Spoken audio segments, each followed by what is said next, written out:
Thank you all. I'm excited to be here with you. Thank you, Grace and Azenwaye and team for this wonderful opportunity to elevate our whole being. So it's no secret I'm going to come from a medical standpoint, right? So for us to elevate our state, we have to elevate our health. Because when you've accomplished your goals in 1, 10, 20 years, will you actually be healthy to enjoy it? So like everything else, we have to make plans to becoming healthy and staying healthy. So I'm excited to present a topic that is near and dear to my heart because in my practice, I see a lot of motivated patients. Quite frankly, they are motivated because they're high performers. And so they tend to have problems and have difficulty with stress management. And now this is key. So before I get started with my actual topic, let me go ahead and share my screen because I do have some slides that I want you to share. And I have a lot that we're going to talk about today. So I want us to get right into it in 1 second here. Can you see my screen? So I was talking about my patients. You can see my screen okay, right? Everybody can see? Am I sharing the right screen? Yes, we can see it. Yes. Okay. All right. So yes, a lot of my patients tend to be high performers. And they're busy professionals because, and they don't see the need to stress manage. I call that underperforming because they're too busy to manage stress. So today we're going to talk about mastering stress to master success for longevity. Because we tend to see that stress tends to affect our health in different ways. And so today my objective is for you to understand stress from a health standpoint, and for you to also understand the biological effects of the stress response on our bodies, to identify the different kinds of stresses that we may be experiencing. And also we're going to talk about the link between chronic illness and chronic stress. We're also definitely going to talk about the tools to help you manage stress and also the keys to longevity. So let's jump right into it. All right, so I will be remiss if I did not tell you my story. So I wanted to speak on myself first. So to the left, that was me in, several years ago in NP school. The irony of it is I was given a lecture on an endocrine disorder, which is actually like a hormone-related disorder.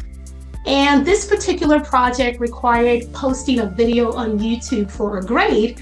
So as I began to look and edit this video, I couldn't help but recognize that I was unhealthy. And I remember thinking to myself, if I were a patient, I wouldn't believe what I was saying. So that was my wake-up call. And I actually looked 20 years, older looking back at that picture. You can see my school on my jacket there, or my lab coat. So that was my wake-up call. And I knew that I had to do something. I was insulin resistant at this time. That means, high blood sugar, possibly on my way to diabetes. I was definitely not prioritizing sleep because I was up to the wee hours of the morning studying, definitely eating poorly, and I was clearly overweight. So I began to make some lifestyle changes, just little lifestyle changes. The first one was working out or exercising to prevent disease. And then I started to do more self-care. And I just realized that in our textbooks, there weren't a lot of emphasis on lifestyle modification. So that changed my approach completely. So as an NP student and a traditional NP working in a traditional medical standpoint, I started to approach medicine differently. And so I placed less emphasis on diagnosis. I started to focus more on lifestyle modification to reverse and prevent disease. Essentially, I started to give my patients the cheat code to avoid disease. So if you're pre-diabetic, we were trying to get back to normalcy before we got to diabetes. And that's where my love for preventative medicine came from, and turned to wellness medicine and now functional medicine, which is root cause medicine. And that's what we do here at Optimal Wellbeing as well. I'm in my office, so that's why I said here. So my goal today is for you to be empowered to understand that stress management can actually give you a longer life, give you longevity by preventing the illnesses that are associated with stress. All right, so let's get started. So what is stress? Stress is a term we use flippantly in so many areas outside of medicine. But the definition of stress is a physical or emotion reaction to challenges or demands. These challenges could be threats or perceived threats. We heard a wonderful talk by Dr. Adana, how we need to change our mindset. So yes, sometimes the threats could be actual direct stress or perceived stress. Also, I'm gonna skip some of these on the slides only because we don't have a lot of time. But one thing I want you to know is in the medical standpoint, and from the medical standpoint, we talk about stress as a fight or flight response, because that's exactly what it is. Short term, that stress response could be motivation. It actually is a positive thing. It empowers us and gives us that energy to accomplish our goals, to tackle that, presentation that we need to tackle in such a short time for work. However, when we're constantly releasing stress hormones over a long time, that's where it gets detrimental to our health. It can impact our relationships and our productivity. So that's why we need to focus on stress management to enhance our well-being and enhance longevity. Just wanted to share some statistics with you before we get started. So we're started before we get into the talk. So there was a 2013 editorial from the JAMA Internal Medicine. It's actually a journal of American Medical Association. It actually suggested that approximately 80% of physician visits in clinical settings were actually illnesses related to stress.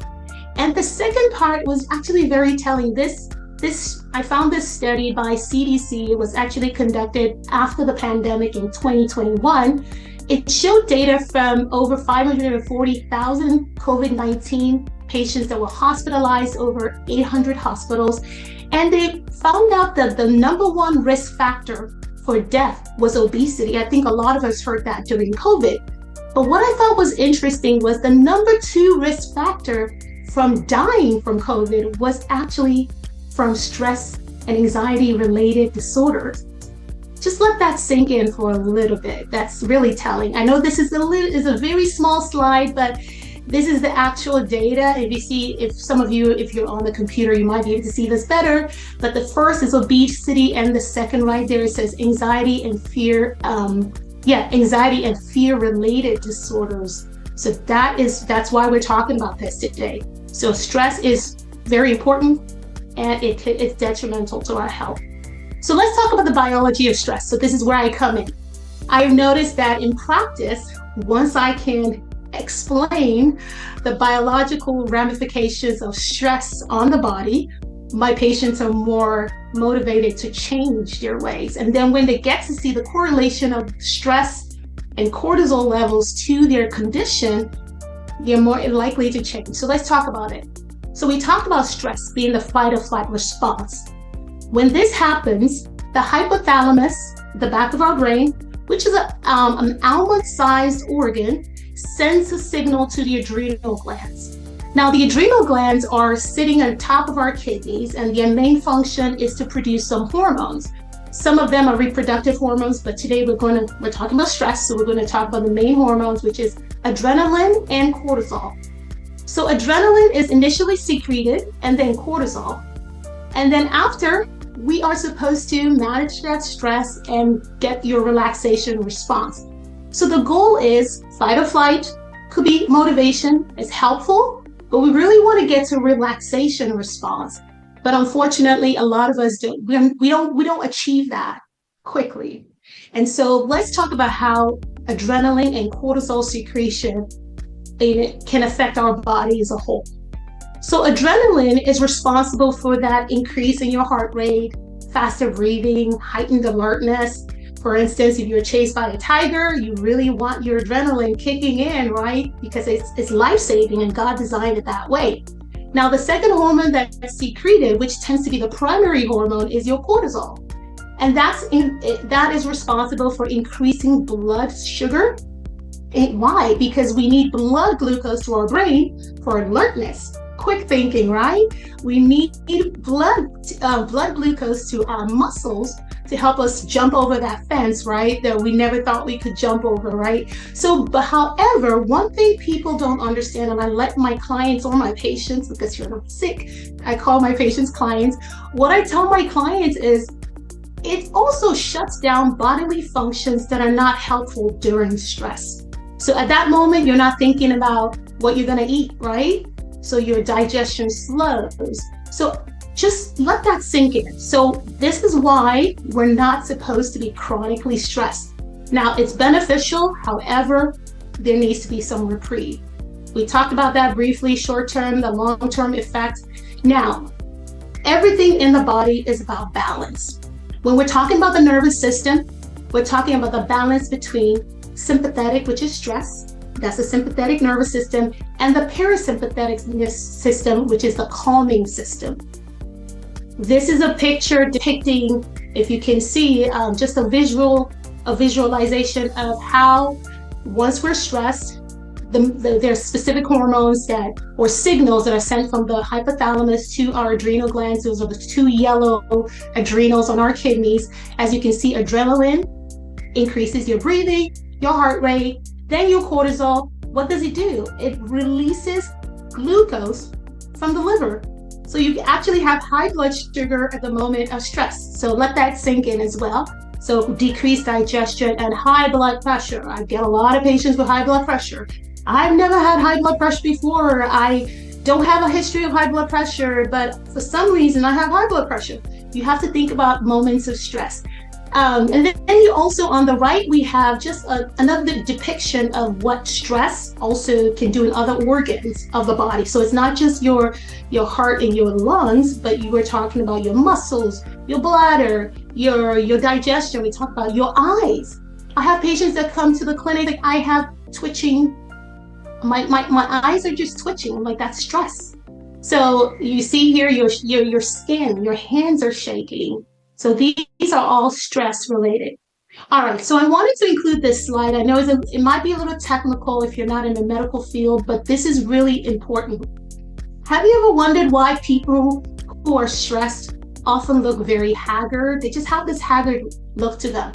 So there are new research and studies that are showing that there are sections of our DNA, what we call telomeres, that are actually shortened in chronic stress.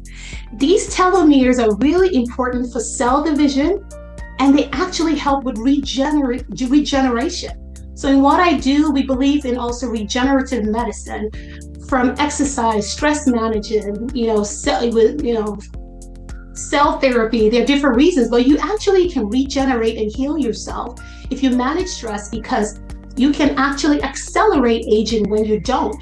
And evidence is showing that in mothers, this study here by Apple and associates have determined, or from their study, they were able to show that when they compared the telomere lengths of white blood cells in mothers who were taking care of chronically ill children, they found that they were much shorter than mothers that took care of children who were not chronically ill.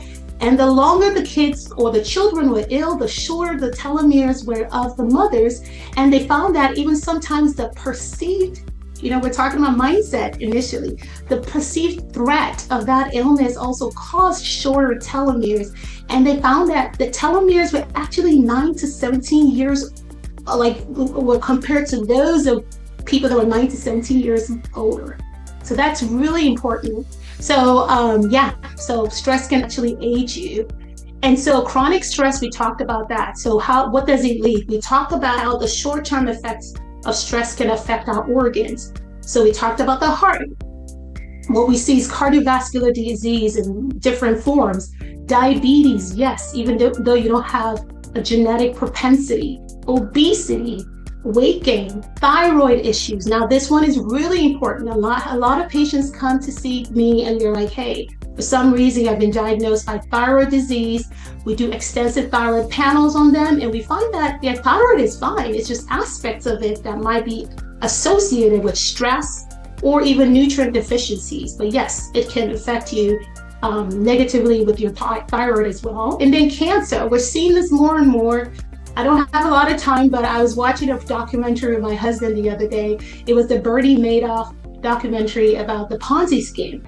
And so what I found and I thought was interesting when we were watching it, I told my husband, I said, everyone associated with him who did not kill himself that were not convicted, they actually died of cancer. Why? Because of the stress, the emotional toll it took. They all died of cancer. So that's another thing to think about. So prolonged cortisol over time causes damage to tissues, impaired health, even fertility. So those adrenal glands also are instrumental to making our reproductive hormones. So autoimmune disorders, if you know someone that developed an autoimmune disorder like Crohn's disease, I know someone who was dating in a toxic relationship, a patient, and developed Crohn's. After he broke up with that specific individual, his Crohn's disappeared, and that is an autoimmune disorder. So that's the effects of stress as well. So let's identify different kinds of stressors, because I see that identifying and understanding the types of stressors are crucial for knowing how to manage them. So what I usually tell my patients is you need to know the stresses that you can control and the ones you cannot control. Short-term stressors like having an argument, or we live in Houston, just overwhelming events in one day. You're late for work, there's traffic jam, you have a rushed workload because you have a boss that gives you last minute, projects. Or it could be long-term or sometimes stresses that we cannot control. Is it trauma from birth? Grief of a loved one, being a primary caregiver for someone that's been ill, financial constraints, global events. Recently, some people, we see that in our modern day, we have more stressors. We have Twitter, we have social media, we have Fox, we have CNN, and tell some patients you just need to turn off that news. So that's also important. So you need to identify the stressors that are ailing you. And the next slide here is the signs and symptoms of stress. So how do I know that I'm stressed? How do I know that I have cortisol, not cholesterol, but although it can affect your cholesterol as well.